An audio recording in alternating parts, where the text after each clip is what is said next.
Ya Pak Aliman, saya kira kita banyak pelajaran dari sejarah Udang Windu dulu ya. Kan pernah berjaya di tahun 85 sampai 95 ya. Pantura, Aceh, Sulawesi Selatan ya. Cuman kan dulu kita itu kebablasan gitu ya. Kebablasan itu dalam arti laju pembangunan Udang Windu waktu itu melebihi yang namanya daya dukung lingkungan itu atau carrying capacity itu ya. Jadi saran kita ya bahwa harusnya di setiap provinsi maupun kabupaten nih untuk Pak Sekjen Aspeksindo dan Bendum ya, setiap kabupaten tuh membuat semacam assessment ya atau studi mengenai daya dukung wilayah berapa sih untuk bisa mendukung kegiatan tambak udang gitu ya. Dan berbicara daya dukung memang ada dua Pak Liman tuh, daya dukung makro artinya kawasan itu bisa kita hitung nanti perkirakan ya. Lalu ada daya dukung mikro si kolamnya itu sendiri. Nah pada daya dukung mikro kita sudah banyak teknologi Pak, yaitu kita menggunakan petak tandon, ipal gitu ya. Kalau misalnya sekarang lagi kreatif dikembangkan teman-teman Sulawesi Selatan Pak. Jadi sebelum air itu masuk ke kolam pemeliharaan udang, dia masuk dulu ke kolam pemeliharaan bandeng, kemudian moluska dan rebut laut ya. Karena tiga komoditas ini kan sifatnya filter feeder tuh menyerap itu. Nah lalu ketika air dari sisa tambak itu dikeluarkan ke alam, itu sebelum dikeluarkan alam juga dimasukkan atau dialirkan ke kolam yang tadi berisi tiga spesies itu tadi gitu. Tapi sekarang ada kabar baik Pak dengan adanya nanobubble, kemudian ada yang namanya aplikasi industri 4.0 teknologi ya, itu purifikasi atau pemurnian air di kolam tambak itu bisa secara otomatis Pak, nanti kita kenalkan di Aceh gitu ya.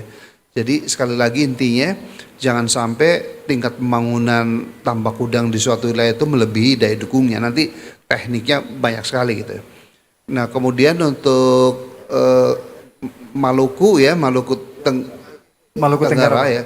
Buat saya itu kan kalau dilihat antara laju pembangunan dengan lingkungan masih jauh Pak, artinya daya dukungnya masih lebih besar daripada tingkat pembangunannya. Jadi Bapak sebenarnya lebih banyak pilihan ya untuk mengembangkan ekonomi biru atau kelautan di sana. Tadi Bapak sebutkan dari dua sektor perikanan dan pariwisata ya. Nah cuma memang di daerah remote begitu ya, itu mau tidak mau tuh skala ekonomi harus tinggi Pak, harus besar. Karena kalau Bapak produksi hanya ecek-ecek sedikit ya, itu nanti akan habis dengan ongkos transportasi dan seterusnya. Memang jadi harus ada big push development Pak. Big push dalam arti bukan merusak lingkungan Pak, dihitung ya skala ekonominya berapa ya, dan itulah pentingnya perencanaan Pak.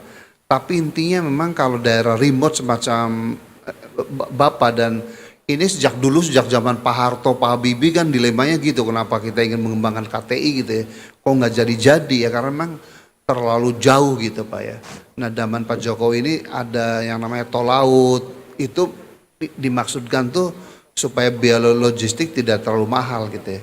Jadi intinya Pak harusnya daerah-daerah yang penduduknya sedikit ya, kemudian jauh dari pusat-pusat ekonomi ya, baik dari segi pasar maupun suplai sarana produksi, itu memang harus skala ekonominya besar, kemudian konektivitas logistiknya harus dibangun. Jadi memang banyak, itulah pentingnya Aspeksindo sebenarnya Pak Sekjen nanti itu. Jadi kita tidak, kalau membangun kabupaten per kabupaten mungkin nggak tercapai, tapi kalau 5 kabupaten, 2 kabupaten itu disatukan ya, lalu dengan produksi barang sejenis nanti bisa memenuhi economic of skill-nya gitu ya. Kemudian Tarakan Pak ya, Tarakan saya sering ke sana tuh memang ya, itu Udang Windu bagus di sana Pak ya, baik dari tangkap itu. Yang pasti kalau saya ke Tarakan, saya pernah juga ke Tawau Pak, itu saya melihat memang antara Tarakan dan Tawau kan kayak surga dan neraka Pak ya. Apa bedanya? Kalau di Tawau itu memang industri hilirnya kan Pak, industri hilir untuk pengolahan ikan segala macam. Jadi intinya memang di daerah-daerah perbatasan semacam Bapak itu ya, harusnya industri hilirnya dikembangkan.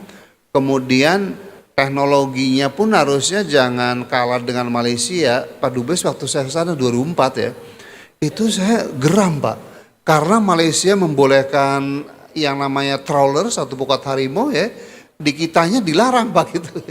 Jadi kita kayak tikus mati di lumbung padi gitu. Karena itu mohon maaf waktu zaman saya jadi menteri ya, saya membuat selected opening of trawlers gitu. Jadi untuk daerah-daerah perbatasan boleh dibuka harimau, tetapi syaratnya pertama harus dimiliki oleh nelayan setempat gitu Pak ya.